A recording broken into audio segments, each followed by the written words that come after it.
Technical Mahesh YouTube channel में आपका स्वागत है। आज हम बनाएंगे एक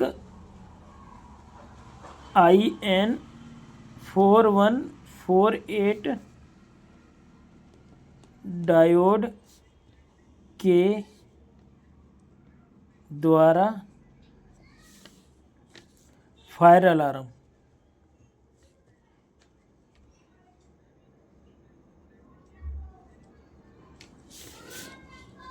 तो वो फायर अलार्म कैसे काम करेगी कि जैसे ही 4148 पर हीटिंग मिलेगी कहीं से भी, तो वो एलईडी को ऑन कर देगी, यानी एलईडी को सप्लाई देगी। तो बताते हैं सर उसके बारे में। ये हम लेते हैं एलईडी,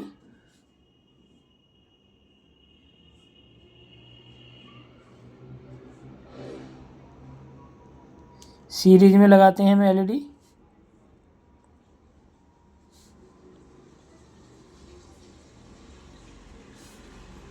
सीरीज में इसलिए लगाते हैं कि 9 वोल्ट हमें देनी है और सीरीज में इसकी वोल्टेज कम हो जाएगी, तो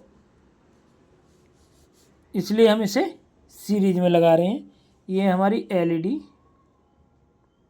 कोई भी कलर हो सकता है। वैसे फायर के सिस्टम में तो अधिकतर रेड लगती है, तो इसको रेड एलईडी मान लेते हैं। Red LED. इसके बाद हम लेते हैं एक डायोड 4148 और यहाँ पर हम दे देते हैं -9 वोल्ट डीसी और यहाँ देते हैं हम +9 वोल्ट डीसी।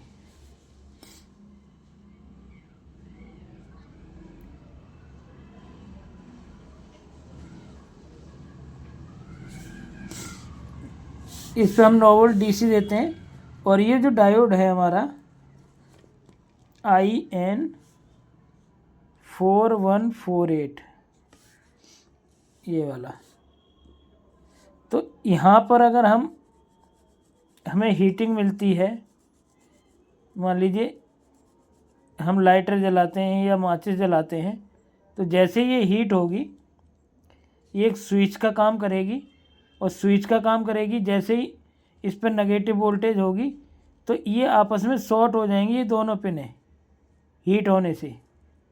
जब ये दोनों पिनें शॉर्ट हो जाएंगी, इधर से हमारी पॉजिटिव आ रही होती है और इधर से नेगेटिव आएगी। इधर हमने नेगेटिव दी तो ये शॉर्ट होने के कारण इधर नेगेटिव दी और यहाँ पर हमारा सर्किट पूरा हुआ। और जब सर्किट पूरा हुआ तो हमारे ये एलईडी ब्लिंक करने लग जाएगी, यानी जलने लग जाएगी। और अगर हम बजर चाहते हैं तो यहीं पर हम बजर लगा देंगे, तो बजर से पता लगेगा कि हाँ अब यहाँ पर हीटिंग हो रही है और ये एलईडी जल रही है या बजर बज रहा है। तो सारा काम इसका होता है। एक डायोड ये स्विच का काम भी करती है, जैसे हीट होती है तो ये स्विच का काम करती है। हीट होने पे ये दोनों पिनें आपस में शॉर्ट हो जाती हैं, सप्लाई यहाँ पहुँचने के कारण ये हमारी लाइट जलने लग जाती है, या बजर लगा हुआ तो बजर बजने लग जाता है। तो ये था सर हमारा छोटा सा वीडियो, आशा करते हैं आपके समझ में आया होगा। तो आज के लिए बस इतना ही, मिलते हैं कल एक नई वीडियो के साथ, तब तक के लिए नमस्कार।